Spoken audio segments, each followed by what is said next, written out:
पांडुरंगा करू प्रथम नमन दुसरे चरण संतांचिया त्यांच्या कृपादाने कथेचा विस्तारू बाबाजी सद्गुरु दास तुका जयांचे केलिया स्मरण होय सकळ विद्यांचे अधिकरण तेचे वंद श्री चरण श्री सद्गुरूंचे ते नमस्कारुणी आता ओम नमो ज्ञानेश्वरा करुणाकरा दयाळा तुमचा अनुग्रह लाधलो पावन झालो चराचरी कंठ धरिला कृष्ण मणी अवघा जनी प्रकाश काला वाटू एकमेका वैष्णवनिका संभ्रम वाकुलिया ब्रह्मादिका उत्तम लोका दाखवू काला वाटू एकमेका वैष्णवनिका संभ्रम तुका म्हणे भूमंडळी आम्ही बळीवीर गाढे काला वाटू एकमेका वैष्णवनिका संभ्रम.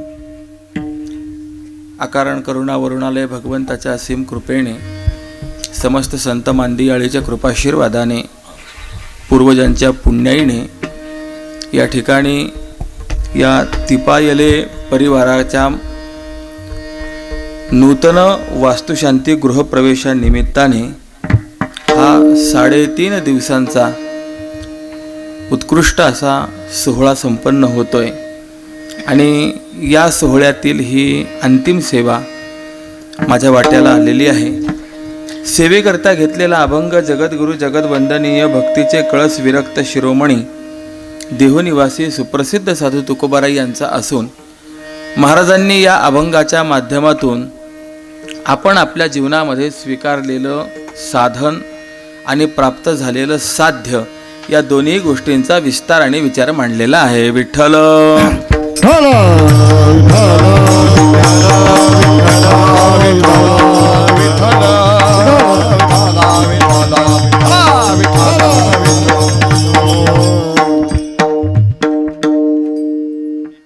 कीर्तन सेवा आपल्याला करायचीच आहे, पण या निमित्ताने आपण हा सोहळा पाहत आहोत. त्या सोहळ्याच्या त्या निमित्ताच्या संबंधाने थोडासा विचार मांडतो.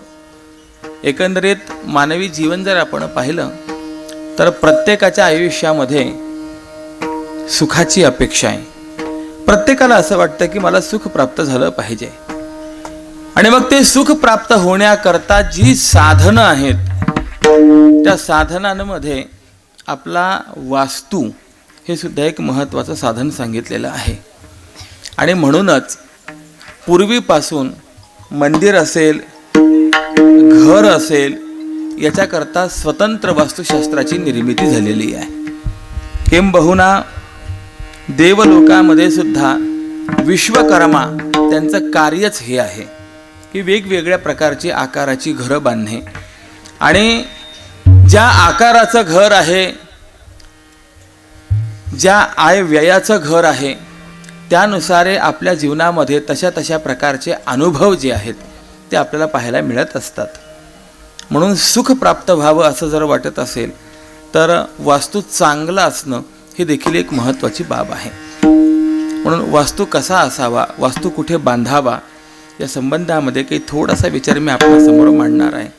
पक्वजांचा आवाज थोडासा कमी ठेवा, म्हणजे थाप दिली ना की ते माझे आवाज कट होतोय. विठ्ठल विठ्ठल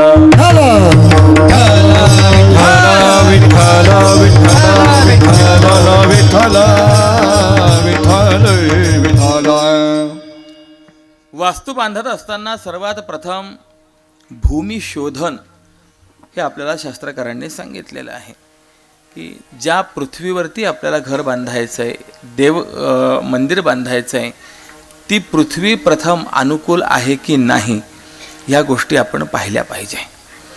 पृथ्वीचा आकार कसा आहे ह्या गोष्टी पाहायला पाहिजे. वास्तुशास्त्राचा ज्यांनी अभ्यास केलेला आहे त्यांना ह्या गोष्टी सहजगत्या शक्य आहेत. अगदी आपल्याला नाही तसा व्यक्ती मिळाला तर किमान आपल्याला देखील ही भूमी आपल्याला अनुकूल होणारी आहे की नाही, वृद्धी देणारी आहे की नाही हे पाहता येऊ शकेल. आणि याकरता वास्तुशास्त्राने जे अनेक उपाय सांगितले, सोपा उपाय मी आपणास सांगतो. साधारणतया जानुमात्र जानू या शब्दाचा अर्थ मांडी असा होतो. त्या मांडी इतका खोल खड्डा खणावा आणि बाहेर काढलेली जी माती आहे ती माती पुन्हा त्याच खड्ड्यामध्ये टाकावी. जर संपूर्ण माती पुन्हा खड्ड्यामध्ये बसली तर गृहीत धरावं की या भूमीवरती घर वगैरे जर बांधलं तर उन्नती होणार नाही, प्रगती होणार नाही. माती जर शिल्लक राहत गेली तर माती किती शिल्लक राहते आहे यावरनं ती भूमी मध्यम आहे की उत्तम आहे हे आपल्याला कळतं. जितकी माती जास्त शिल्लक राहील समजावं ही भूमी समृद्धी करता किंबहुना आपल्या अभ्युदयाकरता तितकी चांगल्या पद्धतीची आहे. आणि अशा रीतीने पहिले वास्तू बांधत असताना पहिले भूमीची परीक्षा करा. भूमी परीक्षा झाल्यानंतर मग शास्त्रकारांनी सांगितलेलं आहे की त्याचा भूखंड जो आहे सीमा निश्चित करा. आपल्याकडे सामान्यतः घर बांधत असताना काय काय आपल्याला पाहिजे ते पाहिलं जातं आणि त्यानुसार आकार घेतला जातो. ज्यांच्याकडे वैयक्तिक जमीन आहे, स्वतःची जागा आहे, त्यांना घर बांधायला तर काय आकारमानाचा अडचण येत नाही. एखादा गुंठात जागा घेतली आहे मग त्यावर घर बांधायचं म्हणल्यानंतर सगळेच निर्बंध आपल्याला येतात. परंतु साधारणतः या घर बांधत असताना नेहमी आय व्यय यांचा विचार केला पाहिजे. आय व्यय म्हणजे नेमकं काय आहे थोडक्यात मी आपणास सांगणार आहे. ही आपल्याला आवश्यक आहे माहिती म्हणून सांगणार आहे. आपल्या घराची लांबी आणि रुंदी ही काढायची असते. म्हणजे जितकी लांबी असेल आणि जितकी रुंदी असेल त्या लांबीला गुणीला तेवढं करायचं, रुंदी करायची. येणारं जे क्षेत्रफळ आहे त्या क्षेत्रफळाला भागीला 8 करायचं आणि तो 8चा भाग जाऊन खाली किती शिल्लक राहतात त्यावरती तो आय सिद्ध होत असतो. नेहमी विषम आय असेल 1, 3, 5, 7 तर या विषम आयामध्ये माणसाची प्रगती होत असते. आणि जर सम आय असेल तर त्या सम आयामध्ये अनेक प्रकारच्या अडचणी निर्माण होतात. आम्ही स्वतः प्रत्यक्षात घेतलेला अनुभव, वाडा विभागामध्ये एकाने घर बांधलं. त्या घरामध्ये 2 वेळेला थोडा अग्नीचा त्रास निर्माण झाला आणि 3ऱ्या वेळेला शॉर्ट सर्किट झालं आणि सगळंच घर जळालं. त्या भागामध्ये सागवानी लाकूड भरपूर आहे अजूनही. त्यामुळे त्याने बांधत असताना ते तसं लाकडाचं घर बांधलेलं होतं चांगल्या रीतीचं. परंतु टप्प्याटप्प्यामध्ये का होईना करून 3ऱ्या वेळेला ते पूर्णच घर जळालं.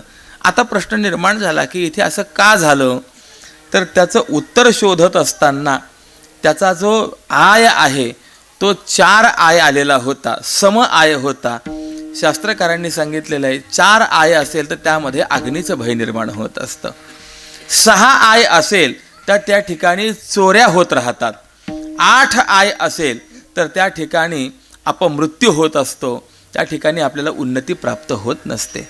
म्हणून घर बांधत असताना जशी भूमी परीक्षा पहिले करावी तसा दुसरा आयाचा विचार करावा. विठ्ठल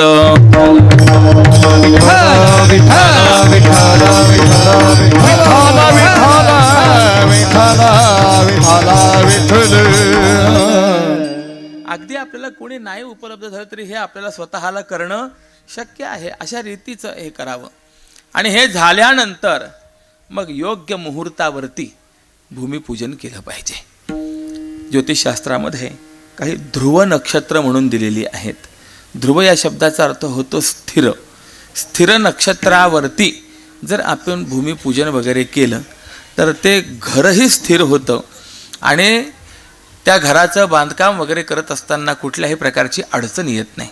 आपल्याला पाहताना असे पण अनुभव येतील, काही घरं अगदी पाहता उभे राहतात आणि काही घरं अशी होतात की वर्ष 2-2 वर्ष चालतात तरीसुद्धा काही ना काही अडचणी येत राहतात. घर काही लवकर पूर्ण होत नाही. का ते घर पूर्ण होत नाही लवकर, त्याचं कारण शास्त्रकारांनी दिलेलं आहे. योग्य मुहूर्तावरती जर त्या कार्याचा आरंभ झाला नाही तर त्याचे विपरीत परिणाम आपल्याला भोगायला मिळत असतात.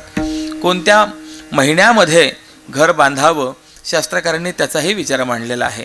काही महिने अशी आहेत की त्या महिन्यांमध्ये घर वगैरे सुरुवात केली, आरंभ जर आपण केला, शिलान्यास त्या कालावधीमध्ये जर केला तर घरामध्ये उन्नती होते, प्रगती होते. रत्न, धन, विद्या, पुत्र, पौत्र इत्यादी सगळ्या गोष्टीची प्राप्ती होत असते. आणि काही अशी आहेत की त्या कालावधीमध्ये घराला आरंभ केला, त्या महिन्यात घराला आरंभ केला की सामान्यतया भांडणं तणणं त्या संबंधाने जे आहेत हे पुष्कळ आपल्याला पाहायला मिळतात. आपण बघा, आपल्याला हे सगळे अनुभव येतील, पण हे अनुभव या ठिकाणी असे का निर्माण झाले, त्याचं मूळ कारण जर शोधायला गेलो तर ही कारणं आपल्याला पाहायला सापडतात. विठ्ठल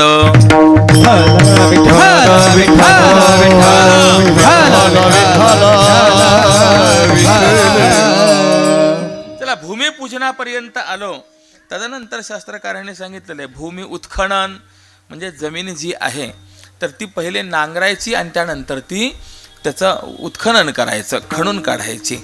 तर पूर्वी असं होतं बरं का, की घर बांधायचं असेल किंवा देव मंदिर बांधायचं असेल किंवा यज्ञ करायचा असेल तर ह्या तीनही गोष्टींकरता सोन्याचा फाळ असलेला नांगर राजाकडनं मागून आणायचा, त्याने ती भूमी नांगरायची आणि मग त्याच्यावरती घर बांधायचं, अशी पूर्वीची प्रथा होती.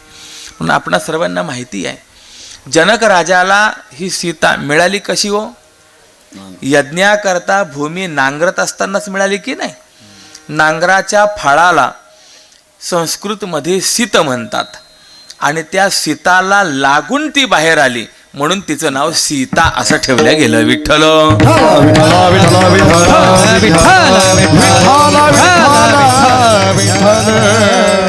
त्याचं कारण असं आहे, पूर्वी पृथ्वीला अवनी, वसुंधरा, क्षमा, धरणी, धरित्री इत्यादी अशी नावं होते.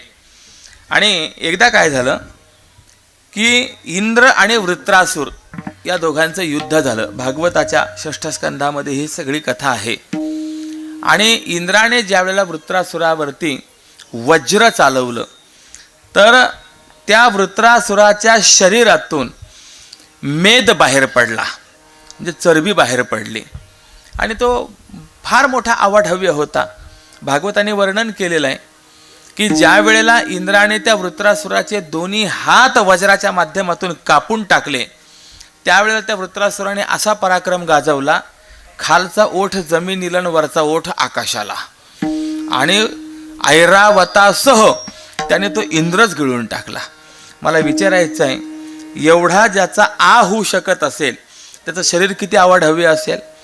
आणि अशा त्या वृत्रासुराला पोटात गेलेल्या इंद्राने वज्राच्या सहाऱ्याने फाडून टाकलं, बाहेर आला. आणि यामुळे काय झालं, त्या वृत्रासुराच्या शरीरातून जो मेद बाहेर पडला बाजूला, तो संपूर्ण पृथ्वीवरती व्याप्त झाला. वृत्रासुराच्या मेदाने पृथ्वी व्याप्त झाली म्हणून पृथ्वीला एक नाव मिळालं, मेदिनी. हे तिथून नाव प्राप्त झालेलं आहे. मग आता मला विचारायचं आहे, चरबी ही काही चांगली गोष्ट आहे का? शरीरातली चरबी हा काही पवित्र पदार्थ नाही आहे, साठवण्यासारखा पदार्थ नाही आहे. मग या पदार्थाने पृथ्वी अपवित्र झाली. मग ज्या ठिकाणी आपल्याला निवास करायचा आहे, देव मंदिर बांधायचं आहे, घर बांधायचं आहे, तो भूखंड पवित्र झाला पाहिजे. याच्याकरता म्हणून पवित्रतम असलेल्या सोन्याच्या धातूने ते नांगरलं जायचं. विठ्ठल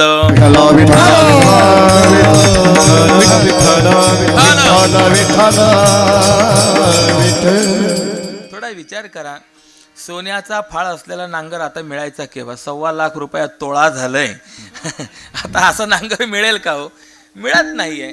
परंतु शास्त्र मी सांगतोय की अशा रीतीने ते भूमीचं पहिले उल्लेखन करावं, त्यानंतर उत्खनन करावं. भूमी उत्खनन करत असताना, खड्डा तयार करत असताना त्या भूमीमधून काय आपल्याला प्राप्त होतं त्याच्यावरती सुद्धा फळशास्त्रकारांनी सांगितलेले आहेत. राख मिळाली तर काय आहे, केस मिळाले तर काय आहे, काही अस्थी वगैरे, हाडं वगैरे जर मिळाली तर त्याचं काय फळ आहे. शास्त्रकारांनी स्पष्ट रीतीने सांगितलेलं आहे, जर अस्थिखंड वगैरे त्या ठिकाणी मिळाला, हाडं वगैरे जर मिळाली तर त्या जागेवरती भूमी घर बांधू नये. कारण की त्या ठिकाणी कधीही सुख प्राप्त होत नाही. असणारे भगवान शंकर स्वतः जे ज्ञानाचे अधिष्ठान आहेत, जगामध्ये जी जी गुरुपरंपरा आरंभित झाली ती गुरुपरंपरा कोणापासून आरंभित झालेली आहे?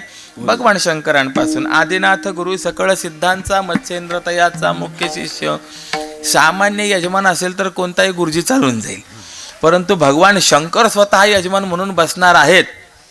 त्यावेळेला गुरुजी सुद्धा कसा पाहिजे? त्याच तोडीचा पाहिजे की नाही आहे? मग आता गुरुजी कुणाला नेमावं हा प्रश्न निर्माण झाला. भगवान शंकरांनी सांगितलं काळजी करायची आवश्यकता नाही, माझाच भक्त आहे, चांगला दशग्रंथी ब्राह्मण आहे, त्याला मी गुरुजी म्हणून सांगतो. कुणाला सांगितलं भगवान शंकरांनी? रावणाला सांगितलं गुरुजी म्हणून. आता गंमत अशी झाली, रावणाने येऊन वास्तुशांती केली आणि सर्व वास्तूचं कार्य व्यवस्थित झाल्यानंतर भगवान शंकरांनी प्रश्न विचारला, सांग रावणा दक्षिणा काय देऊ? म्हणजे याचा अर्थ असा होता की पूर्वी काळी कार्याच्या अगोदर दक्षिणा ठरवली जात नव्हती, आता वेगळा प्रकार आहे. भगवान शंकरांनी कार्य झाल्यानंतर प्रश्न विचारला, रावणा काय दक्षिणा देऊ? रावण म्हणाला, देवा मी मागेल ते देणार का? हो मागेल ते देतो म्हणे. रावणाने सांगितलं, मग देवा एक काम कर ना, ज्याची वास्तुशांती केली तेच मला देऊन टाक. भगवान शंकर म्हणले, चल संकल्प सोड. आणि लगेच दानाचा संकल्प सोडला. स्वतः करता निर्माण केलेली नगरी रावणाला दान देऊन टाकली. विठ्ठल विठ्ठल अभिनव शुकाचार्य गुरुवर्य श्री डोंगरेजी महाराज सांगायचे की ज्या वेळेला वास्तुशांतीला बसायचं ना, आता भगवान शंकर बसणारे स्वतः यजमान, यजमान पत्नी म्हणून माता पार्वती आहे. माता पार्वती अगोदरच लावण्यवती आहे, तिचं वर्णनच ज्ञानोबरायांनी केलेलं आहे. तेथ हरू म्हणे नेनिजे देवी जैसे का स्वरूप तुझे, तैसे नित्य नूतन देखीजे गीता तत्व. इतकी लावण्यवती माता पार्वती. पण भगवान शंकरांनी तिला सांगितलं होतं, पार्वती कुठलेही अलंकार धारण करायचे नाही, साधं बसायचं पूजेला. तिने विचार केला, एवढी वास्तुशांती व्हायची आहे आणि मला शृंगार देखील करू देत नाहीत. भगवान शंकरांनी सांगितलं, माझ्यावर विश्वास आहे ना, मी सांगतो म्हणून शृंगार करू नको. आणि म्हणून ती माता पार्वती तशीच बसली. तेव्हापासून म्हण आपल्याकडे निर्माण झाली, लंकेची पार्वती करून ठेवली म्हणतात. साधी होती.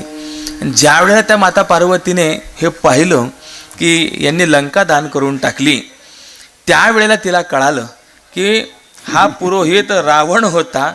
रावणाने आपल्यालाही मागायला कमी केलं नसतं, त्याने मागितलं असतं, या बाबांनी द्यायलाही कमी केलं नसतं. बरं झालं म्हणे.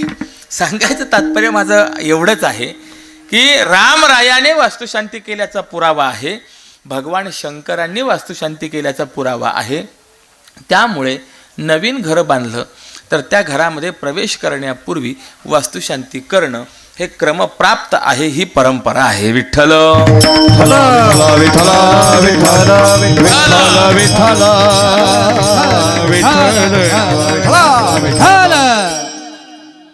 आणि ते वास्तू कसा असावा त्या संबंधाने सुद्धा बरेचसे विचार आहेत. पूर्वी आपण रामायण काळामध्ये पाहिलं तर कोप भवन ही वेगळी होती, कारण की वास्तुशांती आपण ज्या वेळेला करतो त्यावेळेला घराच्या आग्नेय कोपऱ्यामध्ये पालथ्या स्वरूपामध्ये आणि दक्षिणेकडे डोकं उत्तरेकडे पाय अशा स्वरूपामध्ये तो सोन्याचा वास्तू जो आहे त्याची प्राणप्रतिष्ठा करून पूजन करून तो पुरला जात असतो. आता बऱ्याच ठिकाणी असाही प्रसंग होतो आहे की सोन्याच्या ऐवजी बाजारामध्ये जो मिळतो तो कथिलाचा वगैरे वास्तू जो आहे तो पुरला जातो.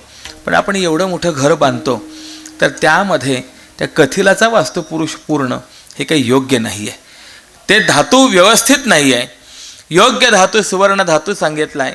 थोडा विचार करा, एखादं लोखंड आहे, 8 दिवस जरी मातीमध्ये पडलं तरी त्या लोखंडाला लगेच गंजच लागतो. परंतु सोनं असं आहे, तुम्ही 100 वर्ष मातीमध्ये ठेवल्यानंतर काढा, त्या सोन्याला अजिबात काहीतरी त्याच्यावरती परिणाम झालेला नसतो. ज्या वास्तूच्या कृपेने आपल्याला घरामध्ये सुख शांती समाधान मिळणार आहे, मग तो सोन्याचा वस्तू करून पुरायला काय हरकत आहे. म्हणून आग्रहपूर्वक थोडा पैसा गेला हरकत नाही आहे, परंतु खात्रीलायक सुवर्णाचा वास्तू आणावा. तो वास्तू आग्नेय कोपऱ्यामध्ये तो पुरला जावा. त्या वास्तूचं वैभव असं आहे की आपण घरामध्ये जे जे काही बोलतो त्या प्रत्येकाला अस्तु अस्तु असं प्रतिवचन देण्याचं कार्य त्या वास्तूचं असतं. म्हणून घरामध्ये वास्तुशांती झाली त्यानंतर चांगले विचार ठेवावे, प्रत्येकाविषयी सद्भावना चांगली असावी, बोलण्यामध्ये चांगलेपणा असावा. आपण जे बोलू त्याला तो वास्तू प्रत्युत्तर देत असतो आणि त्या वास्तूच्याच कृपा प्रसादाने आपल्या घरामध्ये सुखशांतीही प्राप्त होत असते, आरोग्य प्राप्त होत असतं. म्हणून तो वास्तू पुरुष निक्षेप आहे. अशा पद्धतीचं हे सर्व कार्य आहे. 3 दिवसाचं कार्य, त्यामध्ये नवचंडी नावाचा विधीसुद्धा या ठिकाणी संपन्न झालेला आहे.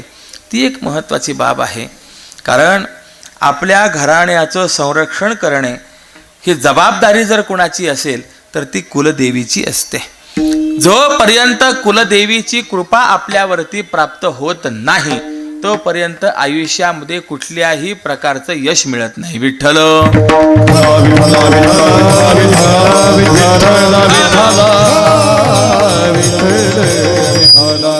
किंबहुना आपल्या इष्टदेवतेची कृपा आपल्यावर व्हावी असं जर वाटत असेल तर कुलदेवीची उपासना ही अत्यंत महत्त्वाची असते. मी तुम्हाला 2-3 उदाहरणं सांगेन. आपण रामायणामध्ये जर गेलात तर प्रभू रामचंद्रांची सीता मातेला होणारी प्राप्ती हा कुलदेवीचा कृपाशीर्वाद आहे. तिथे गोड चिंतन आपल्याला पाहायला मिळतं की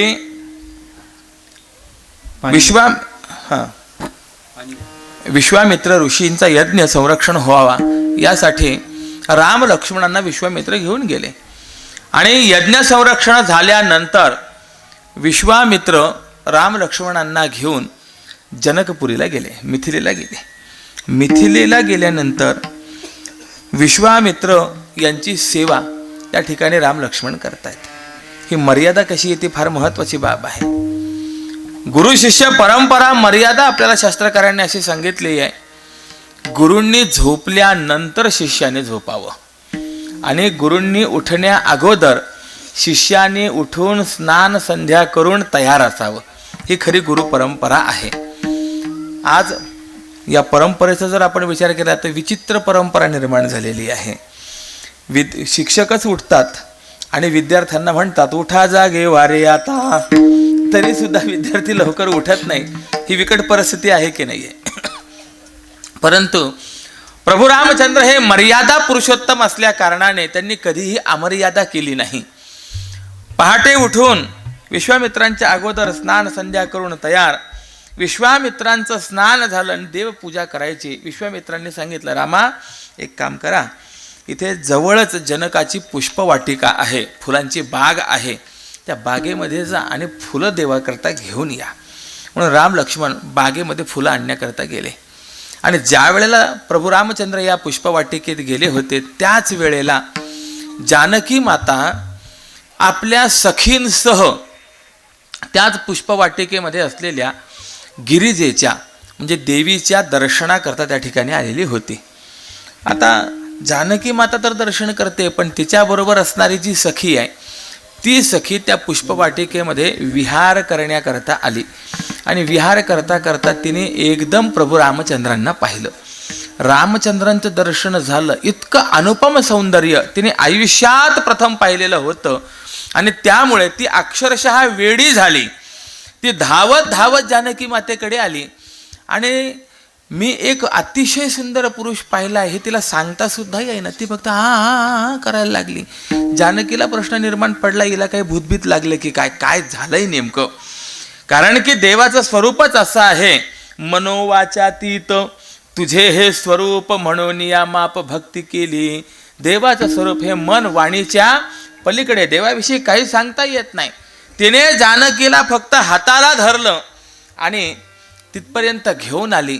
आणि ज्या क्षणाला राम जानकी यांची नजरानजर झाली, जानकी मातेने रामाला पाहिलं, त्याच क्षणी सीता मातेने आपलं अंतःकरण प्रभू रामचंद्रांना समर्पित केलं. मनामध्ये भाव निर्माण झाला, पती स्वरूपामध्ये मला हाच पुरुष हवा. परंतु जिथे हा भाव निर्माण होतोय तिथेच मनामध्ये लगेच भावशाबल्य निर्माण झालं. अरे इतका सुंदर पुरुष असताना माझ्या वडिलांनी तर पण करून ठेवलाय. अडचण वाटायला लागली आता त्या पणाची. जो शिवधनुष्याला प्रत्यंचा लावेल त्याच्या गळ्यामध्ये मला घालावी लागणार आहे. आणि त्या शिवधनुष्याला या पुरुषाकडनं प्रत्यंचा लावता येणं शक्य होईल का? मनामध्ये संदिग्धता निर्माण झाली. आता काय करावं प्रश्न निर्माण झाला. जानकी माता तशीच निघाली, त्या देवीच्या मंदिरामध्ये आली आणि हा पाहिलेला पुरुष मला पती स्वरूपात प्राप्त व्हावा याकरता देवीची प्रार्थना केली. कुलदेवीच्या कृपाशीर्वादाने जानकी मातेला रामाची प्राप्ती आहे. विठ्ठल विठ्ठल विठ्ठल विठ्ठल विठ्ठल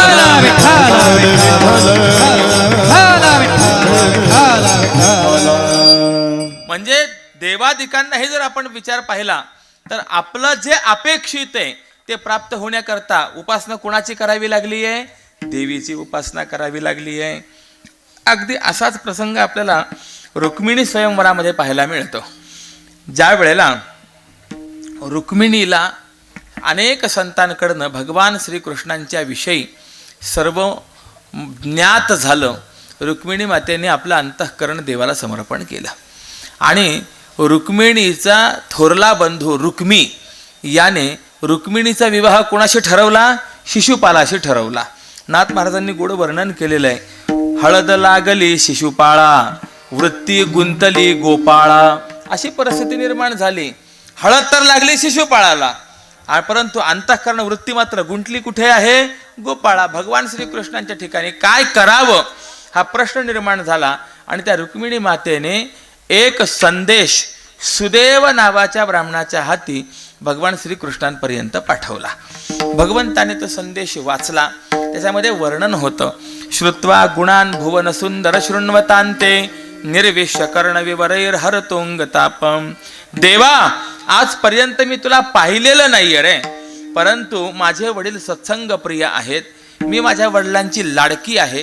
अनेक महापुरुष आमच्याकडे येतात, वडील त्यांची पूजा करतात. त्यावेळेला मी वडिलांसोबत असते आणि त्यानंतर त्या महापुरुषांची आणि वडिलांची जी चर्चा होते त्या चर्चेमधून प्रत्येक महापुरुषांनी तुझं वर्णन करावं, तुझे गोडवे गावेत, अशी स्थिती आहे. आणि यामुळे देवा, तुला जरी पाहिलं नसेल ना तरी मी तुझ्याविषयी ऐकलंही खूप, आणि ते ऐकूनच मी माझं अंतःकरण तुला समर्पण केलेलं आहे. माझ्या भावाने तर शिशुपालाशी माझा विवाह ठरवला आहे. देवा, मी प्रार्थना करते, आपण या, माझं अपहरण करा, मला घेऊन जा आणि नंतर माझ्याशी विवाह करा. देवा, जर माझा विवाह शिशुपालाशी झाला तर याच्यामध्ये अपमान माझा नाही आहे, याच्यामध्ये अपमान तुमचा होणार आहे. सिंहाची शिकार लांडग्याने पळवल्यासारखे होणार आहे. पण या पलीकडे सांगू काय? देवा, मी तुम्हाला निश्चयाने सांगते, जिवंत रुक्मिणीचा हात शिशुपालाच्या हाती पडणार नाही. काय करायचे तुम्ही बघा. भवदी या रुक्मिणी. पण आता प्रश्न निर्माण झाला की तिथे जर गेलो आपण कौंडिन्यपुराला तर सगळे शत्रूच आहेत. शिशुपाल, दंतवक्त्र, जरासंध हे सगळे मित्र, आणि त्यामुळे सगळे भगवंताचे विरोधक शत्रू त्या ठिकाणी. या शत्रूंमध्ये जायचंय आणि रुक्मिणीचं अपहरण करायचंय. हे कसं होणार हे लक्षात घेऊनच रुक्मिणीनेच एक संकेत देऊन ठेवला होता. कुलदेवी यात्रा. आमच्या घराण्याची परंपरा अशी आहे की जिचा विवाह व्हायचा आहे त्या वधूने विवाहाच्या आधल्या दिवशी कुलदेवीची पूजा करायची, अंबा मातेची पूजा करायची, तिचा आशीर्वाद घ्यायचा, नंतर तिने बोहल्यावर चढायचं. देवा, ही एकमेव असलेली संधी आहे. भगवंताने ते सगळं जाणलं. ठीक आहे, सुदैवाने प्रश्न विचारला, देवा काय उत्तर द्यायचं? भगवान म्हणाले, उत्तर देण्याकरता वेळ आहे कुठे, चला निघायचं. सुदैवाला सोबत घेऊनच भगवान कौंडिन्यपुराला आले आणि कौंडिन्यपुरामध्ये बातमी कळाली, द्वारकेवरनं भगवान श्रीकृष्ण आले आहेत. कौंडिन्यपुरामध्ये आत्तापर्यंत देवाविषयी ऐकलं गेलं होतं, परंतु कधी कोणी पाहिलेलं नव्हतं. देवाचं दर्शन घेण्याकरता रस्त्यामधनं अनेक लोक यायला लागले आणि ज्याने ज्याने पाहावं त्याने त्याने म्हणावं, अरे निर्णय थोडासा चुकल्या गेला बरं का. रुक्मिणी शिशुपालाला देण्याच्या ऐवजी ती या कृष्णाला द्यायला पाहिजे होती का? लक्ष्मीनारायणाचा जोडा. प्रत्येकाला असं वाटायला लागलं.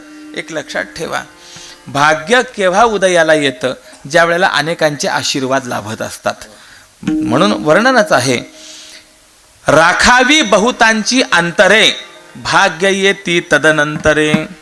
आणि भगवंताने सुद्धा सर्वांचं अभिवादन स्वीकारून त्या अंबा मातेच्या मंदिराच्या मागच्या बाजूला सगळी व्यवस्था करून ठेवली. इकडे रुक्मीला कळालेलं होतं की हा कृष्ण आलाय म्हणजे काहीतरी घडणार, म्हणून त्याने काय केलं, परंपरा तर आहे कुलदेवीच्या पूजनाची, म्हणून त्या मंदिराच्या अवतीभोवती जाण्या येण्याचा मार्ग सशस्त्र सैन्याचा पहारा ठेवला. मुंगीलाही आतमध्ये प्रवेश करता येणार नाही अशी त्यांनी तजवीज करून ठेवली. आणि अशा त्या कडक पहाऱ्यामधून रुक्मिणी माता भगवतीच्या दर्शनाकरता निघाली होती. आजूबाजूला पाहते ही अशी एवढी जर परिस्थिती असेल तर यामधून भगवान कृष्ण माझं अपहरण करून घेऊन जाणार कसे, तिच्या मनामध्ये शंका होती. मंदिरामध्ये आली, कुलदेवीची पूजा केली, वायनदान वगैरे सर्व झालं आणि शेवटी एक मंत्रपुष्प भगवतीला समर्पित करून भगवतीची प्रार्थना केली. सर्व मंगल मंगल्ये शिवे सर्वार्थ साधिके शरण्ये त्र्यंबके गौरी नारायणी नमोस्तुते. आई तू सर्वार्थ साधिका आहेस, माझा भक्त एकच मनोरथ आहे, तो कृष्ण मला पती स्वरूपाने प्राप्त व्हावा. प्रार्थना केली आणि जे अंबा मातेच्या चरणी नतमस्तक झाली, देवाला वाहिलेलं फूल तिथनं ढळलं आणि रुक्मिणी मातेच्या मस्तकी पडलं. सामान्यतया आपल्याकडे हा संकेत आहे, नियम आहे, संकेत शास्त्र आहे, शकून मानला जातो. आपण देवाला काही समर्पण केलं आणि तदनंतर देवाकडे काही इच्छा व्यक्त केली आणि वाहिलेलं फूल जर धक्का न लावता आपेआप ढळल्या गेलं तर समजावं देवाने आपल्याला अनुकूलता दिलेली आहे, कौल दिला असं त्याला म्हणतात. रुक्मिणी मातेला जाणवलं, अरे अंबा मातेने आपल्याला कौल दिलाय, म्हणून ते मस्तकावरती प्रसाद स्वरूप पडलेलं फूल रुक्मिणी मातेने जमिनीवर पडू न देता आपल्या पदरामध्ये बांधून घेतलं. आणि आता शेवटचा उपचार करण्याकरता रुक्मिणी माता निघाली. शेवटचा उपचार कोणता? प्रदक्षिणा. प्रदक्षिणेला फार महत्त्व आहे. शास्त्रकारांनी आपल्याकडे असं सांगितलंय, यानि कानि च पापानि जन्मांतरे कृतानि च तानि सर्वाणि नश्यन्ति प्रदक्षिणा पदे पदे. या जन्मात किंवा गेल्या काही जन्मांमध्ये आपल्याकडनं घडलेली जेवढी पापं असतात ती सगळी पापं आपण प्रदक्षिणा करायला लागलो की एकेका पावला गणिक ते पाप नष्ट होत असतात. हे प्रदक्षिणेचं महत्त्व आहे. आणि म्हणून आपण कुठेही जा, आळंदीला गेला तरी नगर प्रदक्षिणा, पंढरपूरला गेला नगर प्रदक्षिणा, त्र्यंबकेश्वरला आलात ब्रह्मगिरी प्रदक्षिणा, चित्रकूटला जा कामतानाथ प्रदक्षिणा, गोकुळामध्ये वृंदावनामध्ये जा गोवर्धन परिक्रमा, दत्तास्थानाला जा गिरनार परिक्रमा. म्हणजे कुठेही जरी आपण गेलो तरी प्रदक्षिणा आहेच की नाही आहे. मंदिरामध्ये गेलो दर्शन घेतलं तरी सुद्धा प्रदक्षिणा आहे. ती प्रदक्षिणा करण्याकरता म्हणून रुक्मिणी माता निघाली. मागच्या बाजूला आली, देवाचा रथ तयारच होता. डोळ्याची पापणी लवते न लवते देवाने पटकन रुक्मिणीचा हात हाती घेतला, रथामध्ये खेचली, दारुकाला आज्ञा केली, वायुवेगाने रथ निघून गेला. आता जे मध्ये होते ते पाहता ते रुक्मिणी प्रदक्षिणेला गेली, अजून कशी नाही आली. आणि म्हणून जे पाहण्याकरता गेले त्यांच्या 3-3 प्रदक्षिणा झाल्या, पण रुक्मिणीचा पत्ता नाही. आणि शेवटी कळालं रुक्मिणी गेली. माझा मुद्दा मला पुढे सांगायचा नाही आहे, मुद्दा मला एवढाच सांगायचा आहे. रुक्मिणी मातेचं इष्ट कोण होतं? भगवान श्रीकृष्ण. पण आपलं इष्ट आपल्याला प्राप्त होण्याकरता रुक्मिणी मातेला कुणाला शरण जावं लागलं? देवीला शरण जावं लागलं. विठ्ठल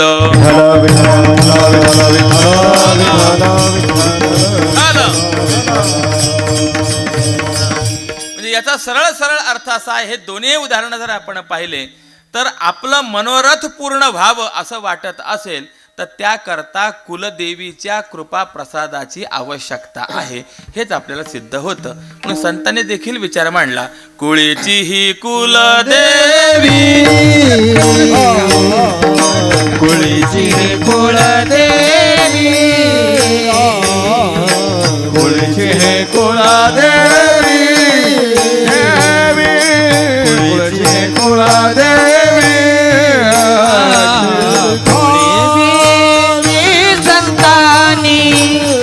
केली ठावी संतानी, परवे झाले शरण गेलो, परवे झाले शरण गेलो.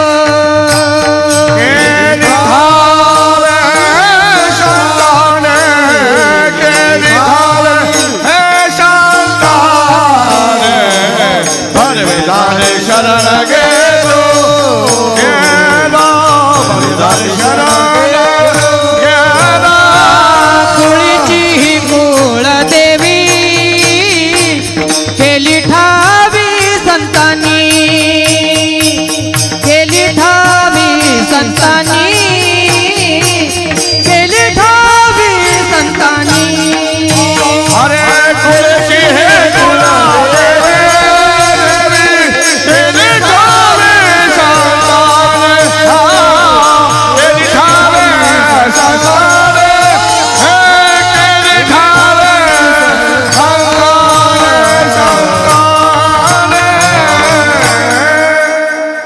कुळीची ही कुळदेवी केली ठावी संतांनी, बरवे झाले शरण गेलो उगविलो संकटी. तुकोबा स्पष्ट रीतीने सांगतात, आमच्या कुळाची कुळदेवी आम्हाला संतांनी दाखवली आणि ते चांगलं झालं. त्यामुळे काय झालं, मी कुलदेवीला शरण गेलो आणि कुलदेवीला शरण गेल्याचा परिणाम झाला उगविलो संकटी, संकटापासून मी मुक्त झालो. याचा सरळ सरळ अर्थ आहे की आपण संकट मुक्त होण्याकरता आपल्यावर कुलदेवीचा आशीर्वाद असला पाहिजे. आणि तो कुलदेवीचा आशीर्वाद प्राप्त करून घेण्याकरता कुलदेवीची यात्रा आहे, पूजन आहे, हवन आहे. आणि तेच पूजन हवन इत्यादी जो काही विषय आहे तो या नवचंडी यज्ञाच्या माध्यमातून या ठिकाणी संपन्न झाला. म्हणजे काही ठिकाणी आपण पाहिलं तर फक्त एक दिवसात्मक वस्तुशांती केली जाते आणि काही ठिकाणी जर आपण पाहिलं पुरुष मंडळी पुढे पुढे सारखा थोडीशी 3 दिवसांचा पुढे सारखा. ठल विठ्ठल विठ्ठल विठ्ठल विठ्ठल विठ्ठल विठ्ठल विठ्ठल विठ्ठल हा विठ्ठल विठ्ठल विठ्ठल विठ्ठल विठ्ठल. काही ठिकाणी फक्त एक दिवसात्मक वास्तुशांती एवढं एकच केलं जातं आणि काही ठिकाण जर आपण पाहिले तर वास्तुशांती सहित नवचंडी असंही विधान केलं जातं. हे 3 दिवसांचं विधान आणि तो एक उत्तम आदर्श जो आहे या कुटुंबाने या ठिकाणी आपल्यासमोर ठेवलेला आहे. म्हणजे विधान जी केली ती का केली त्या पाठीमागची पार्श्वभूमिका मी आपणास सांगितली. आणि याबरोबर आणखी एक विशेष आहे, एक आदर्श या कुटुंबाने जो स्थापित केलेला आहे तो म्हणजे असा आहे की ज्याप्रमाणे यज्ञ यागाधिक कृत्य धर्मशास्त्राला अनुसरून केलं आहे त्याप्रमाणे त्यालाच साथ सोबत म्हणून भगवंताचं नामस्मरण हरिकीर्तन ते सुद्धा या ठिकाणी केलेलं आहे. बऱ्याच ठिकाणी आपल्याला पाहायला मिळेल की एकच कीर्तन होतं, विषय समाप्त. परंतु या ठिकाणी जसं जणू काही 3.5 दिवसाचा आपण सप्ताह करतो त्याप्रमाणे हा एक प्रकारचा सप्ताहच झाला. आणि नामस्मरण हे सुद्धा अत्यंत महत्त्वाचं आहे. जसं पूजन महत्त्वाचं आहे तसं नामस्मरण. म्हणून तुकोबा यांनी स्पष्ट रीतीनेच विचार मांडला, जो भाग्यवान आहे त्याच्या घरी काय काय होतं, भजन होतं आणि पूजन होतं. भाग्यवंता घरी भजन पूजन त्याची वाट पाहे रघुनंदन. भजन पूजन दोन्हीही गोष्टी आहेत. मला विकासदादांनी सांगितलं, गुरुजी पूजन झालंय परंतु भजन अजून झालं पाहिजे म्हणून आपण 5 मिनिट उशिरा जाऊ, 2 अभंग होऊ द्या म्हणाले. असा एक विनोदाचा भाग. सांगायचं तात्पर्य असं आहे की हा एक उत्तम आदर्श आहे, अनुकरण करण्यास योग्य अशी ही एक बाब आहे. आणि असा एकंदरीत हा 3 दिवसाचा सोहळा जो आहे तो या ठिकाणी संपन्न होत आलेला आहे. वारकरी संप्रदायाचं दंडकच असं आहे की सोहळा कितीही दिवसांचा असू देत त्याची सांगता ही काल्याच्या माध्यमातून होत असते. आणि म्हणून आपण काल्याच्या सेवेकरता इथे उपस्थित आहोत. विठ्ठल विठ्ठल विठ्ठल विठ्ठल विठ्ठल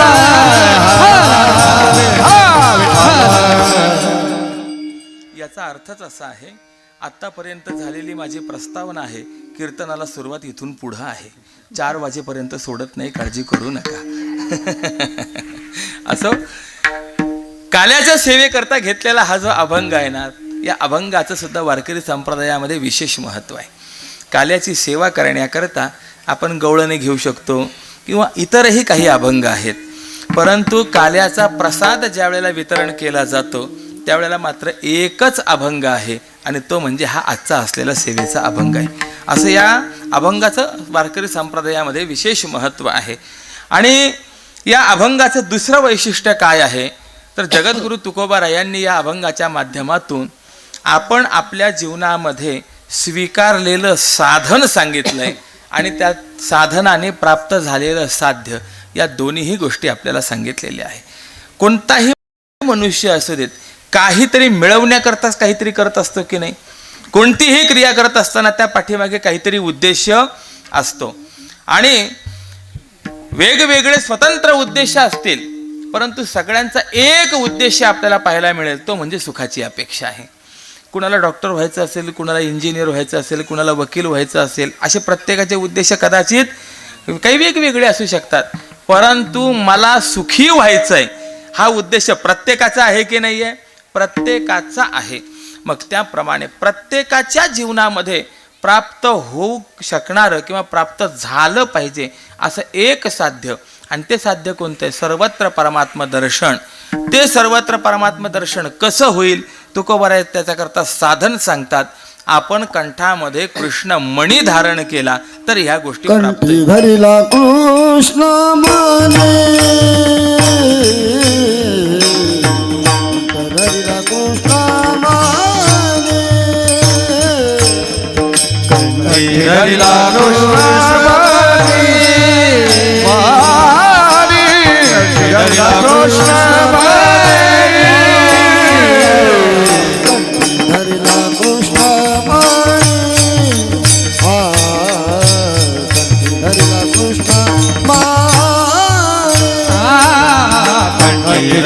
कृष्ण मणी,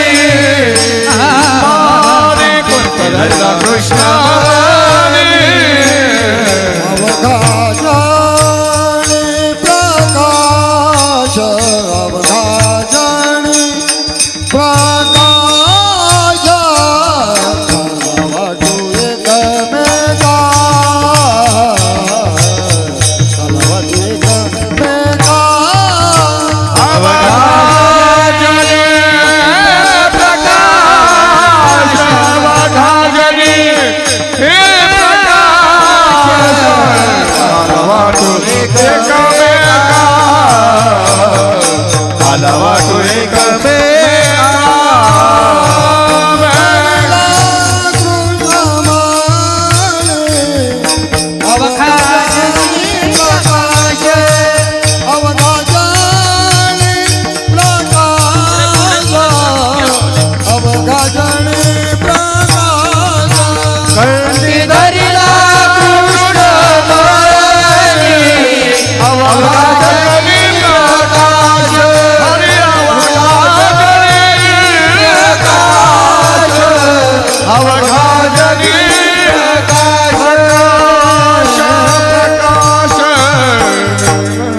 कंठी धरिला कृष्णमणी अवघाजनी प्रकाश. तुकोबारायांनी साधन सांगितलंय पूर्वार्धामध्ये. कंठी धरिला कृष्णमणी, आम्ही गळ्यामध्ये काळा मणी धारण केला. गळ्यात काळा मणी धारण करणं याचा अर्थ काय? अगदी कुठल्याही प्रकारची लक्षणा न लावता सरळ सरळ शब्दशः अर्थ जर करायचा असेल तर गळ्यात काळा मणी धारण करणं म्हणजे मंगळसूत्र गळ्यामध्ये घालणं आहे की नाही? सरळ सरळ त्याचा अर्थ हाच होतो की नाही आहे? मग प्रश्न निर्माण होतो, गळ्यात मंगळसूत्र घालणं याचा अर्थ काय? असलेलं स्वातंत्र्य घालवणं आणि पारतंत्र्य प्राप्त करणं, हा त्याचा सरळ सरळ अर्थ आहे. विचार करा, जो महिला वर्ग आहे, महिला वर्गामध्ये 3 प्रकार आहेत की नाही? एक लेक वर्ग आहे, एक सून वर्ग आहे आणि एक सासू वर्ग आहे. असे 3 प्रकार आहेत की नाही? कुणी सुना, कुणी लेकी, कुणी एकी स्वतंत्रा, असं वर्णन महाराजांनी केलेलं आहे. तिघींमध्ये अंतर काय आहे ते बघा. लेक वर्ग असा आहे की तिला जर मैत्रिणीकडे वगैरे जायचं असेल तर जाण्याकरता मनाई नसते, तेवढं स्वातंत्र्य असतं.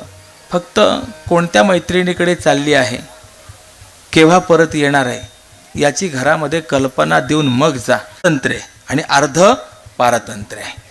लेक अशी आहे. सून कशी आहे? अर्थात मी आत्ताची सांगत नाही, जुन्या काळातली सांगतो, एवढं लक्षात ठेवा. जुन्या काळातली सून कशी होती? ती पूर्ण परतंत्र होती.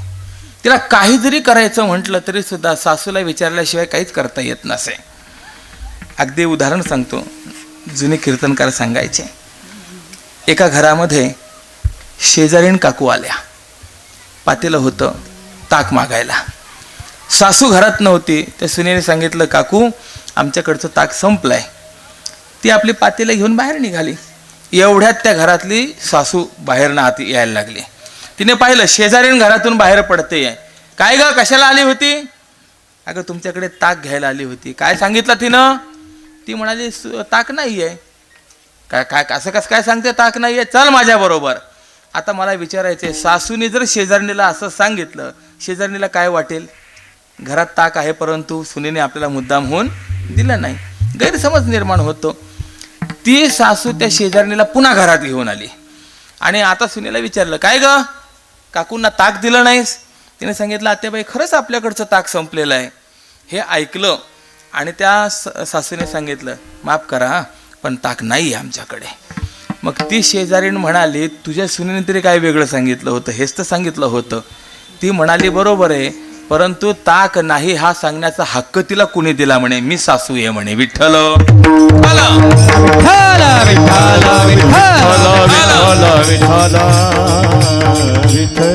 म्हणजे जुनी सून इतकी परतंत्र होती. आणि सासूचा जर विचार केला, सर्वतंत्र स्वतंत्र, तिला कुठे बाहेर पडायचं असेल, कुणाला विचारायची गरज नाही, सांगायची गरज नाही, मनाला वाटेल त्याप्रमाणे वागायची. 3 प्रकार झाले की नाही, लेक, सून आणि सासू. मग आता थोडा विचार करा, मंगळसूत्र गळ्यामध्ये धारण केलं, लग्न केलं, तर जी लेक होती ती लेकच आता कोण झाली? सून झाली. म्हणजे अर्ध स्वातंत्र्य होतं का नव्हतं? होतं. आता लग्न झालं, ते अर्ध स्वातंत्र्य राहिलं का? गेलं. पूर्ण पारतंत्र्य आलं.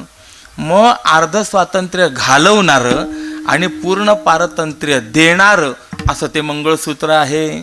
बघा किती कठीण आहे. पण मंगळसूत्र जर गळ्यात घातलं, काळा मणी जर गळ्यात घातला, तर त्याचे परिणाम चांगले आहेत. काय परिणाम चांगले आहेत? ज्याच्या नावाचं मंगळसूत्र गळ्यात घातलं आहे त्याच्याकडे जर 5-10 नोकर असतील, तर मालक म्हणून तो त्या नोकरांना काम सांगतो की नाही? सांगतो. मग त्याच्या नावाचं मंगळसूत्र हिने गळ्यात घातल्यामुळे मालकीण म्हणून हिला सुद्धा त्या नोकरांना काम सांगण्याचा अधिकार मिळतो की नाही? मिळतो. म्हणजे गळ्यात मंगळसूत्र घातल्यामुळे एवढा तिला अधिकार मिळाला. पण याच्यावरती एवढ्यावरतीच तिचा अधिकार थांबत नाही. मालक फक्त नोकरांनाच काम सांगू शकतो, पण हिने मंगळसूत्र घातल्यामुळे नोकरांना काम सांगणाऱ्या मालकालाही ही पिशवी आणायला लावते. विठ्ठल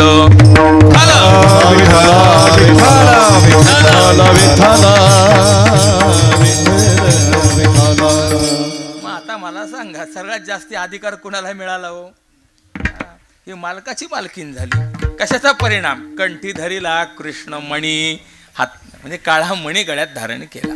सरळ सरळ अगदी अर्थ. आणि याचा अर्थ जर आपण पाहिला ना, तर ही कांताशक्ती नावाची भक्ती आहे. हा त्याचा एक दुसरा अर्थ आहे. चला आता सरळ सरळ अर्थ सोडून द्या. आता कंठी धरेला कृष्ण मणी याचा अर्थ करा, भगवंताचं नाम आम्ही कंठामध्ये धारण केलं. आणि त्या नामाला जगद्गुरु तुकोबारायांनी विशेषण दिलं, मणी. मणी हे विशेषण आहे. मग मणी म्हणजे काय? तर मणीला रत्न असं म्हटलं जातं. मग रत्न कशाला म्हणायचं?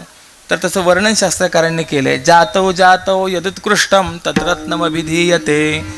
त्या त्या जातीत जे सर्वात श्रेष्ठ असतं, उत्कृष्ट असतं, त्याला रत्न म्हणा. एखादा जर गायकांमध्ये श्रेष्ठ असेल, गानरत्न असं म्हटलं जातं. एखादा वाद्यवादन करण्यामध्ये जर श्रेष्ठ असेल, मृदंग रत्न. त्या त्या समाजामध्ये जर तो उत्कृष्ट असेल, समाजरत्न. अशी आपल्याकडे रत्नसंख्या आहे की नाही? किंबहुना मला विचारायचं आहे, समुद्र मंथन झालं आणि त्या समुद्र मंथनातून किती रत्न बाहेर पडले हो? 14 रत्न बाहेर पडले. सांगा बरं कोणती कोणती? लक्ष्मी, कौस्तुभ, पारिजात, कसुरा, धन्वंतरीश्चंद्रमा, या मंगलाष्टकात सगळे आहेत. मला प्रश्न विचारायचा आहे, सगळ्यात पहिलं रत्न कोणतं आणि सगळ्यात शेवटचं रत्न कोणतं? सगळ्यात पहिलं रत्न म्हणजे हलाहल विष आहे आणि सगळ्यात शेवटचं रत्न म्हणजे अमृत आहे. मग आता कुणी देखील अमृत हे आपल्याला चांगलं आहे, कल्याण करणार आहे म्हणून त्याला रत्न म्हणायला तयार होईल. पण जे मारणारं विष आहे त्या विषाला कुणीतरी रत्न म्हणायला तयार होईल का? सांगा. पण शास्त्रकारांनी तर त्या हलाहल विषयाला सुद्धा रत्न म्हटलं. का रत्न म्हटलं? तर सरळ सरळ वर्णन आहे, मारणाऱ्या विषाच्या ज्या जाती आहेत त्यामध्ये हे हलाहल विष सर्वात उत्कृष्ट होतं म्हणून त्याला रत्न म्हटलं गेलं. विठ्ठल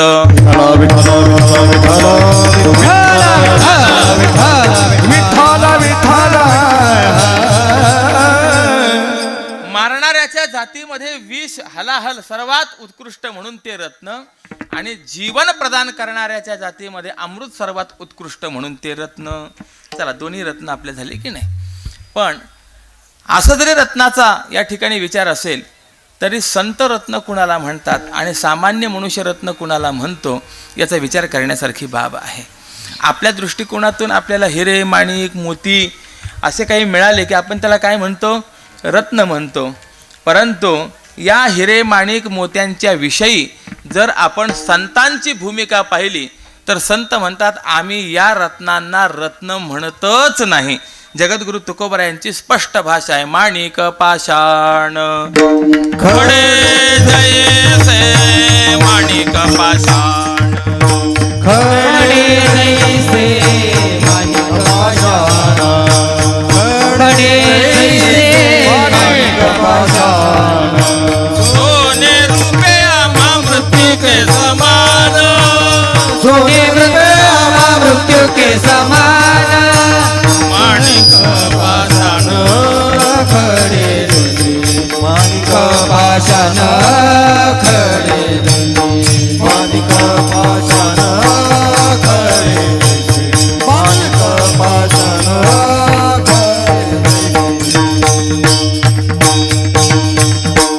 सोने रुपया महामृत्तिके समान. सोनं चांदी संतांच्या दृष्टिकोनातून मातीसारखं आहे आणि त्याच पृथ्वीतून निर्माण होणारे हिरे माणिक इत्यादी कसे आहेत, पाषाण खडे जैसे. म्हणून आम्ही ज्याला रत्न म्हणतो संत त्याला रत्न म्हणत नाहीत. मग संत कुणाला रत्न म्हणतात? संत देवाला रत्न म्हणतात, संत संतांना रत्न म्हणतात आणि संत भगवंताच्या नामाला रत्न म्हणतात. या तीनच भूमिका संतांच्या आपल्याला पाहायला मिळतात. संत देवाला रत्न म्हणतात, हे देवाला रत्न म्हणतात. रामायणातला प्रसंग आहे. प्रभू रामचंद्रांचा विजय झाला, रामरायाचा राज्याभिषेक झाला आणि आता या सर्व प्रवासामध्ये ज्याने ज्याने आपल्याला सहकार्य केलेलं आहे प्रत्येकाला पारितोषिक द्यायचं ठरलं म्हणून यादी बनवल्या गेली. पारितोषिक वितरणाचा समारंभ उपस्थित झाला. माता जानकीला असं वाटलं सगळ्यात पहिले नाव मारुतीरायांचंच असेल, कारण की सगळ्यात जास्त जर सहकार्य झालं असेल तर ते मारुतीचं झालेलं आहे. म्हणून ते माता जानकीने सहज आपली ती यादी पाहिली तर पहिलं नाव मारुतीचं नव्हतंच. जानकी मातेला वाटलं चला इकडे नसेल, शेवटून पहिला नंबर असेल. काही वेळेला असं असतं जो सर्वात प्रमुख पुरस्कार असतो तो सगळ्यात शेवटी असतो. हो, कार्यक्रमामध्ये अध्यक्षीय भाषण केव्हा असतं? सगळ्यात शेवटी असतं, ते मुख्य भाषण असतं. त्यामुळे सगळ्यात शेवटी असेल म्हणून शेवट पाहिला, तिथे सुद्धा मारुतीचं नाव नाही. रामचंद्रांना विचारलं, रामा तुम्हाला सर्वात जास्त सहकार्य कुणाचं झालं? मारुतीचं झालं. मग त्याला पारितोषिक नाही. प्रभू रामचंद्रांनी सांगितलं त्याला पारितोषिक द्यावं असं माझ्याकडे काहीच नाही आहे. हो, ठेविता हा पायी जीव थोडा अशी अवस्था आहे. काय देऊ, देता येत नाही म्हणून मी काही पारितोषिक देणार नाही. जानकी माता म्हणाले ठीक आहे. सगळा पारितोषिक वितरण समारंभ संपूर्ण झाला आणि जानकी मातेने मारुतीरायांना बोलावून घेतलं. मारुती, रामरायांनी जरी दिलं नसेल ना तरी मी माता म्हणून तुला काही देते, द्या. काय देता आईसाहेब? जानकी मातेने बहुमूल्य रत्नांचा हार मारुतीरायांच्या हातामध्ये ठेवला. आईने दिला म्हणून प्रसाद म्हणून स्वीकारला त्यांनी आणि जवळच एका बाजूला बसले आणि त्या हारातील एक एक रत्न दाताने फोडून पाहायला लागले, फेकून द्यायला लागले. हे ज्या वेळेला पाहिलं त्यावेळेला सीता मातेला कळालं यालाच माकड म्हणतात. एवढा बहुमूल्य रत्न दिलं तरी उपयोग नाही. मारुतीरायांना बोलावून घेतलं. मारुती, अरे तुला हा हार देताना मी सांगितलं होतं एक एक रत्न पृथ्वी मोलापेक्षाही महत्वाचा आहे आणि असं असताना तू हे रत्न फोडून टाकतोय. त्यावेळेला मारुतीरायाने सांगितलं, आईसाहेब तुम्ही याला रत्न म्हणता परंतु माझ्या दृष्टिकोनातून हे रत्न नाहीच आहे. का रत्न नाही आहे? यात राम नाही आहे. मग तू रत्न म्हणतो तरी कुणाला? मारुतीरायाने स्पष्ट रीतीने सांगितलं, मी फक्त जगामध्ये एकच रत्न जाणतो, रामरत्न महंजाने कौसल्या गर्भसंभवम. कौसल्या मातेच्या गर्भापासून प्रगट झालेल्या केवळ एक रामरत्नालाच मी जाणतो. विठ्ठल विठ्ठल विठ्ठल विठ्ठल विठ्ठल विठ्ठल विठ्ठल. आणि म्हणून हिंदीमध्ये सुद्धा आपल्याला एक भजन पाहायला मिळतं, पायोजी मैने राम रतन धन पायो. राम रत्न धन पायो. मला मुद्दा सांगायचा आहे. संत रत्न कुणाला म्हणतात? संत देवाला रत्न म्हणतात. एक संत रत्न कुणाला म्हणतात? देवाशी जो अभिन्न असलेला महात्मा आहे त्या महात्म्याला संत रत्न म्हणतात. म्हणून आपण बघा नामदेवरायांची भूमिका. नामदेवरायांना प्रश्न पडला की समाधी घ्यायची पण कुठे घ्यायची? नामदेवरायांनी सांगितलं महाद्वारात पहिल्या पायरीला सलग 14 माणसांची समाधी. का?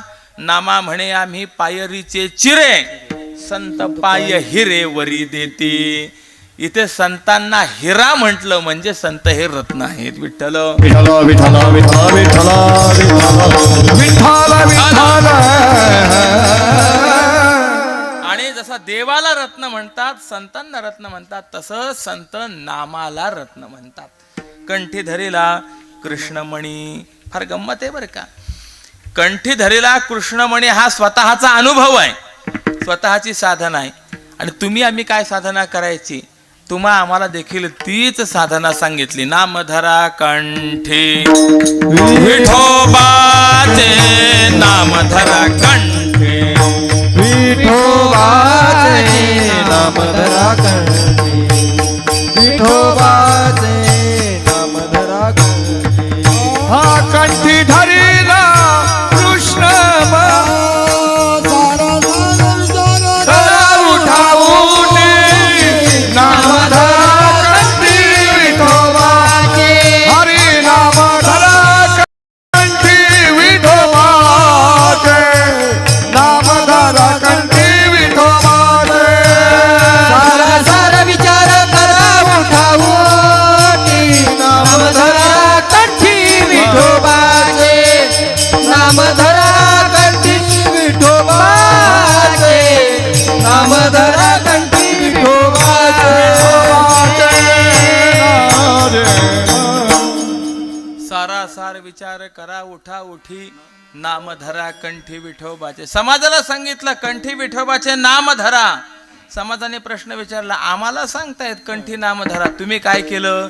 कंठी धरीला कृष्णमणी. आम्ही तेच केलं. चला परिणाम काय झाला? अवघा जनी प्रकाश.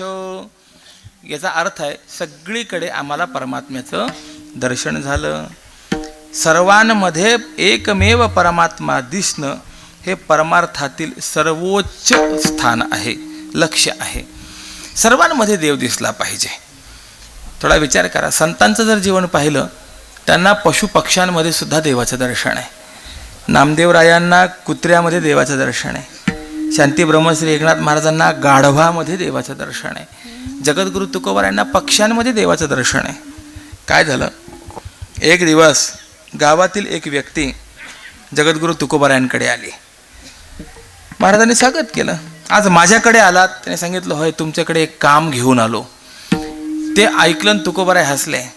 सगळ्या गावाने माझ्यावर शिक्का मारला, हा रिकाम टेकडा आहे, याला काही कामाचा नाही, आणि तुम्ही माझ्याकडे काम घेऊन आलात. त्याने सांगितलं होय महाराज, तुमच्याकडे काम घेऊन आलोय. बरं सांगा तरी, जमेल तर करतो काम. बरं काय काम करायचं? त्याने सांगितलं काही नाही, उद्यापासून आठवडाभर रोज माझ्या शेतामध्ये येऊन तुम्ही भजन करायचं. तुकोबारायांना आनंद झाला. ते म्हणाले एकतर काम सांगितलं आणि जे काम सांगितलं ते मला जमेल असं काम सांगितलं, माझ्या आवडीचं काम सांगितलं, म्हणून तुमचे धन्यवाद म्हणे. त्याने सांगितलं महाराज पण एक विनंती आहे. काय? एकटी येऊ नका भजना करता, मग तुमचे सगळे सहकारी घेऊन या, टाळ पखवाज विणा सगळं घेऊन या. महाराज म्हणाले काही काळजीच करू नका, येतो. आणि असं महाराजांना आमंत्रण देऊन तो गेला. गावामध्ये ही गोष्ट कळाली. काही जण त्याला भेटले. काय रे, कशा करता गेला तुकोबारायांकडे? अरे बाबा, आतापर्यंत जो जो तुकोबारायांच्या नादी लागला, दिले संसाराशी पाणी, अशीच अवस्था त्याची झालेली आहे. कशा करता गेलास? त्याने सांगितलं तुम्हाला कळालंच नाही म्हणे. काय? मला जायचं आहे म्हणे 8 दिवस बाहेर गावी. सध्या पीक उभं आहे, कणसामध्ये दाणा भरलेला आहे, पाखरं येतात आणि दाणे खाऊन जातात. मग पीक राखण्याकरता कुणाची तरी योजना करावीच लागणार आहे की नाही आहे? बरं, एखाद्या माणसाला सांगितलं तर त्याला काहीतरी मूलमजुरी द्यावी लागेल. पण हे जर तिथे येऊन वाजवत बसले, भजन करीत बसले, तर येतील का पाखरं? आहे ते निघून जातील. म्हणून मी त्यांना सांगितलं. गावातले म्हणले बरोबर आहे, हे आम्हाला कळालंच नाही म्हणे. झालं दुसऱ्या दिवशी सगळ्या सहकाऱ्यांसमवेत टाळकऱ्यांसमेत तुकोबाराय भजनाला जाऊन बसले. पण परिणाम असा झाला, भजन इतकं गोड होतं, तो गोड आवाज ऐकला, या शेतातली पाखरं उठून जायचं तर लांबच राहिलं, दुसऱ्याच्या शेतातली पाखरं याच्या शेतात येऊन बसली आणि सगळ्या पिकाचा फडशा पडायला लागले. आता तुकोबारायांना काही कळत नव्हतं का याने आपल्याला कोणत्या हेतून येथे आणून बसवलंय. पण तुकोबाराय मनात विचार करायला लागले, कणसाप मध्ये असलेल्या दाण्यांपैकी एक तरी दाना मी निर्माण केलाय का? जर मी निर्माण केलेला नाहीये तर त्या दाण्यावरनं पक्ष्यांना उठवण्याचा मला नैतिक अधिकार आहे का? नाहीये. आणि दुसरी गोष्ट, आकार जरी पक्षाचा असेल तरी या पक्षाच्या स्वरूपामध्ये नटलेला कोण आहे? एरवी सर्वांच्या हृदय देशी मी अमुका आहे ऐसी, जे वस्तू स्फुरे अहर्निशी ते वस्तुगामी. प्रत्येकाच्या आकारामध्ये विद्यमान असलेला तो परमात्माच आहे. याचा अर्थ तुकोबारायांना या ठिकाणी त्या पक्षामध्ये सुद्धा देवाचंच दर्शन आहे. विठ्ठल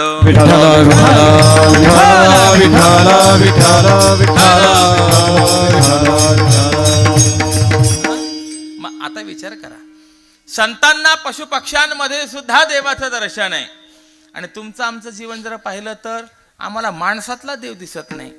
जर माणसातला देव दिसला असता तर आम्ही दुसऱ्या माणसाशी वाईट वागलो नसतो, त्याच्याविषयी आम्ही क्रोध व्यक्त केला नसता, ईर्ष्या केली नसती, द्वेष केला नसता. परंतु आम्हाला माणसामधला सुद्धा देव दिसत नाही. आणि सर्वांमध्ये अणुरेणूत परमात्मा दिसणं हेच खरं परमात्म्याचं किंवा परमार्थाचं उच्च ध्येय आहे. अगदी ज्ञानोबा यांच्या भाषेत सांगायचं असेल, भरला घन दाट हरी दिसे, अशी अवस्था प्राप्त झाली पाहिजे. आणि तुकोबाराय तेच सांगतात, आम्ही नामस्मरण केलं, इतकं नामस्मरण केलं की त्या नामस्मरणाचा परिणाम अवघा जनी प्रकाश, सगळीकडे आम्हाला परमात्म्याचं दर्शन झालं. आणि हा सर्वत्र परमात्म्याचं दर्शन जे आहे ना, हाच आलेला असलेला श्रेष्ठ पद्धतीचा काला आहे. काल्याचे 3 प्रकार आपल्याला सांगितलेले आहेत. एक प्रकार आहे दही लाहीचा काला किंवा दही भाताचा काला. प्रमाण आहे की नाही? उपजोनिया पुढती येऊ काला खाऊ दही भात. चला, दुसरा काला सांगितलेला आहे हरिनामाचा खिचडी काला. आणि तिसरा काला सांगितलाय जीव ब्रह्मैक्याचा काला.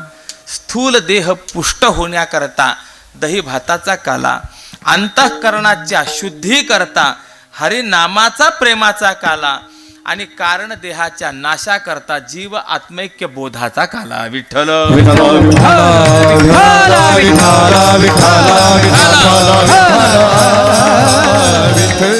आणि असं असल्यामुळे हा जो काही जीव ब्रह्मैक्य रूपी काला आहे, जो शुद्ध काला आहे, निका काला आहे, तुकोबाराय सांगतात तो आम्हाला मिळाला.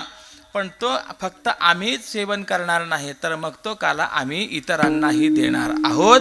कुणाला देणार आहोत? तर वैष्णवांना देणार. अभंगाचा द्वितीयाचा कालवाटू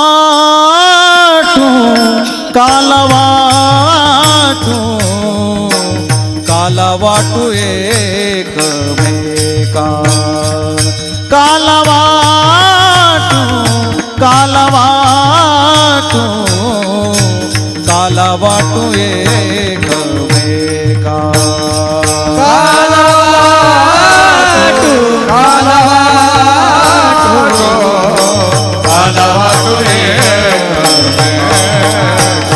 कालवाटू कालवाटू एकमेका कालवाटू कालवाटू कालवाटू एकमेका हरी कालवाटू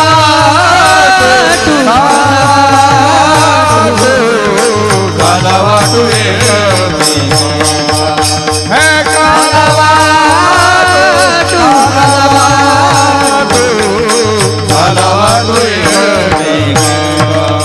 वैष्णवनिका संग्राम संग्राम वैष्णव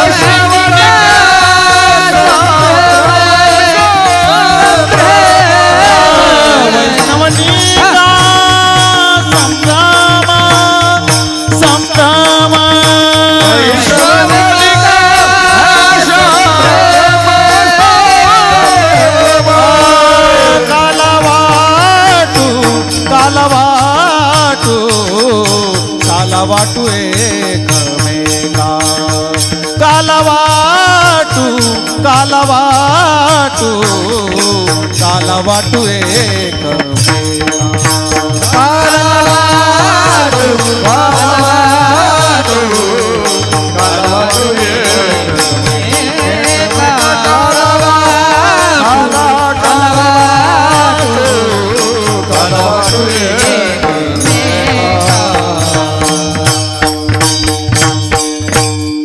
काला वाटू एकमेका वैष्णवानिका संभ्रम.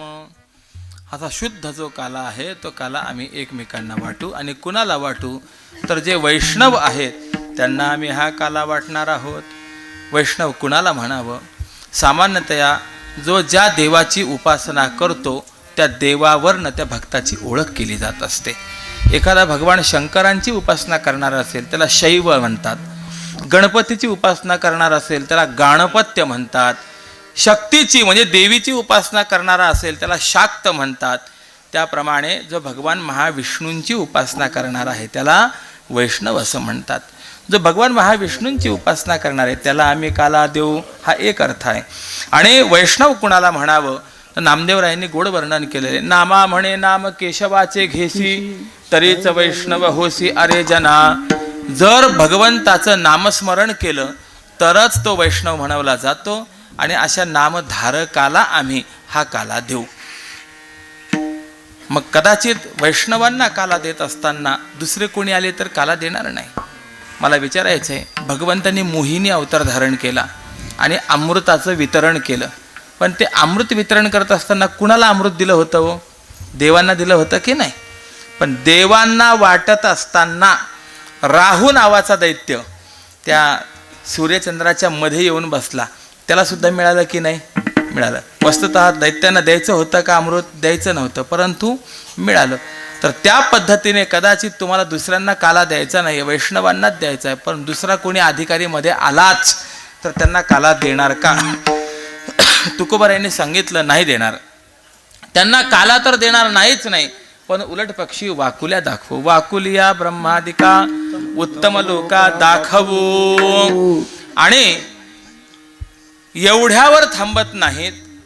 प्रश्न विचारला की ब्रह्मादिक देवांना वाकुल्या दाखवण्याची तुम्ही भाषा करत आहात, देवांना घाबरत नाही का? त्यांनी उत्तर दिलं, तू का म्हणे भूमंडळी आम्ही बळीवीर गाढे.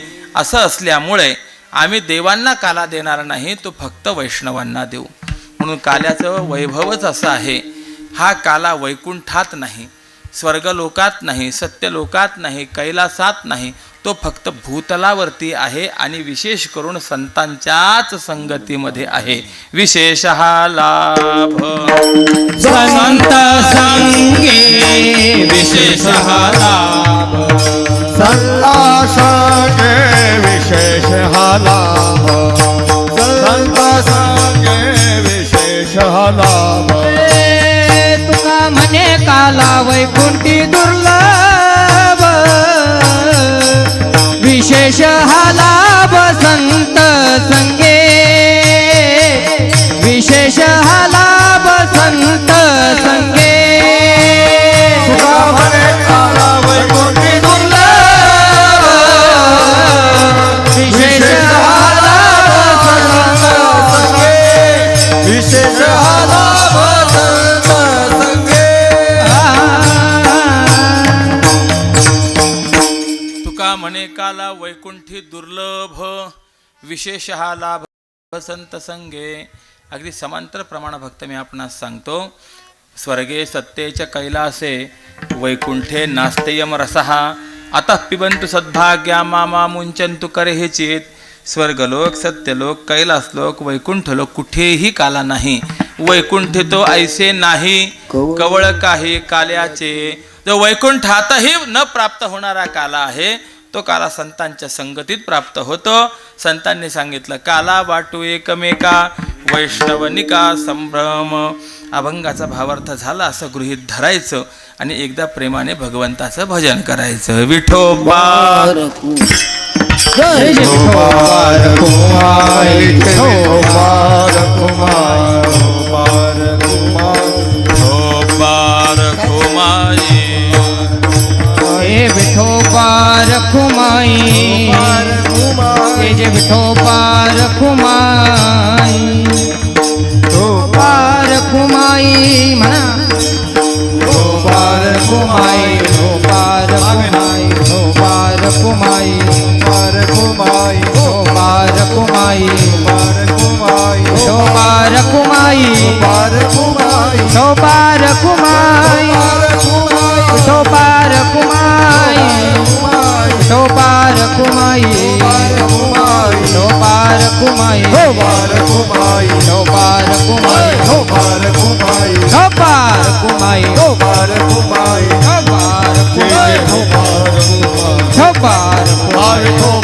रखुमाई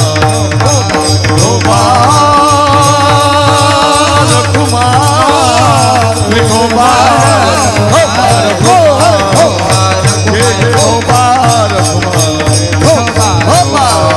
रखुमाई विठोबा रखुमाई हरी विठ्ठल श्री ज्ञानदेव तुकाराम बरनाथ भगवान की जय ज्ञानेश्वर महाराज की जय सद्गुरु तुकाराम महाराज की जय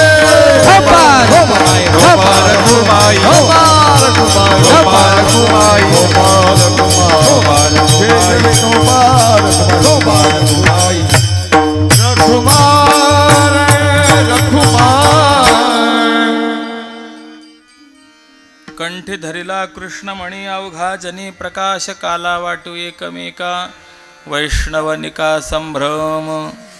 काल्याचा प्रसंग आहे. संतांनी काही दंडक दिलेले आहेत.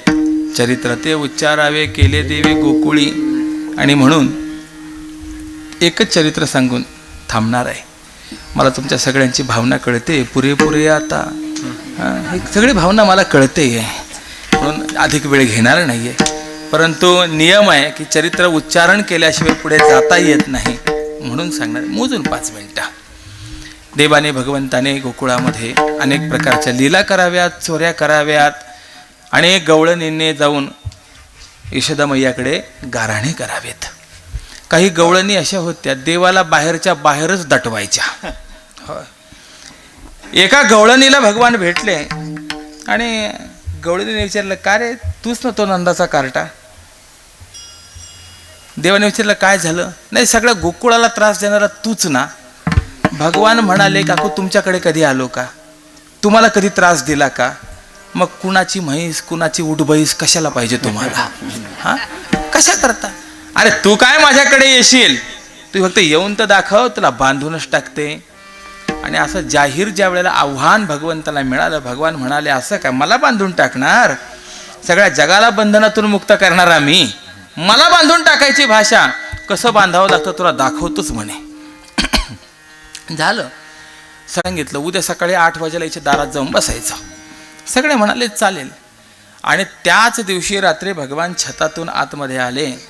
त्या गवळणीची वेणी आणि गोपाळाची दाढी दोघांची गाठ मारून दिली. तिसरी आली धावोनी, म्हणे ग बाय याने काय केली करणी, पतीची दाढी माझी वेणी दोहीची गाठ देऊनी. निघून गेले. आता त्यावेळच्या गवळणी अशा होत्या महाराज की त्या सूर्योदयाच्या अगोदर पहाटे उठायच्या आणि यमुना माईवर स्नानाला जायच्या. त्यावेळच्या बरं का. आताच्या केव्हा उठतात मला माहिती नाही आहे.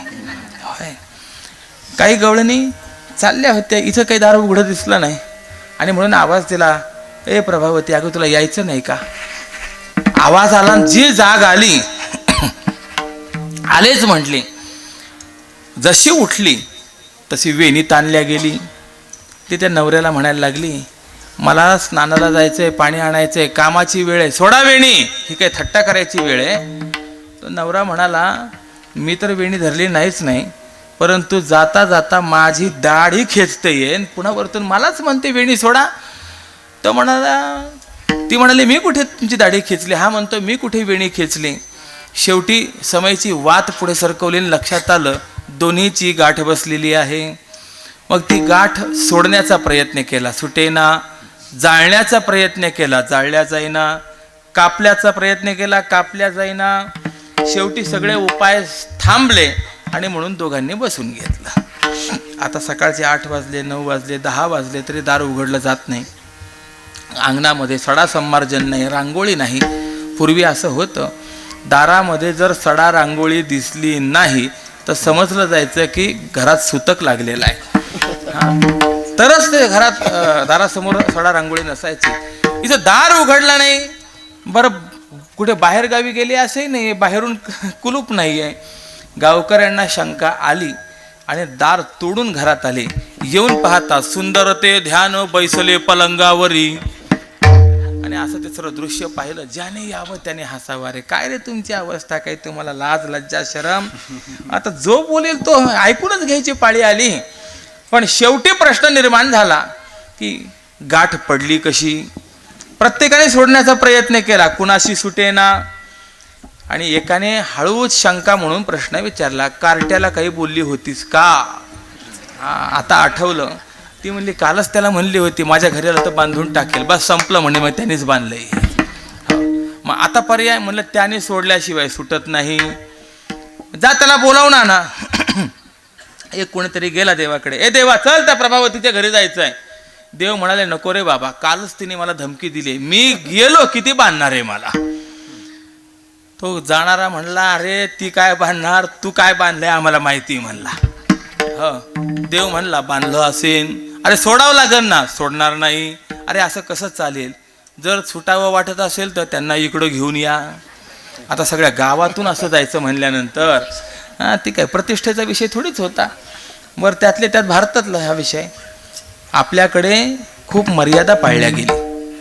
25-30 वर्षापूर्वीपर्यंतचं बघा, मोठी माणसं जर बसली असतील ना तर त्यांच्या समोरनं पायात चपला घालून सुद्धा जात नव्हते.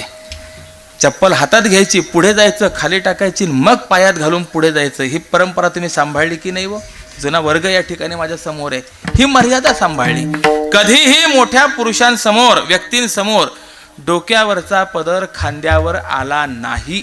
ही मर्यादा आपल्याकडे 25-30 वर्षापूर्वीपर्यंत सांभाळल्या गेलेली आहे. काय सांगावं महाराज. खरा भारत जर पाहायचा असेल, भारताची संस्कृती जर पाहायची असेल तर ती ग्रामीण विभागात आपल्याला पाहायला मिळते. शहरांमध्ये जर गेलात तर उच्च शिक्षित मिळतात परंतु संस्कार रहित पाहायला मिळतात. ग्रामीण विभागामध्ये उच्च शिक्षण नसेल परंतु मर्यादा पाहायला मिळते, संस्कार पाहायला मिळतात. आजही ग्रामीण विभागातील पत्नी आपल्या पतीला आवजाव घालते. अरे तुरे करत नाही. पण शहरांमध्ये आपण जा, उच्च शिक्षित जेवढे म्हणवले जातात ते एकमेकांना नावानेच हाका मारतात. अरे तुरेच चालतं. माझ्या आयुष्यातलं तुम्हाला घडलेला अनुभव सांगतो. मी मुंबईला गेलो, कीर्तन झालं आणि निघायचं होतं.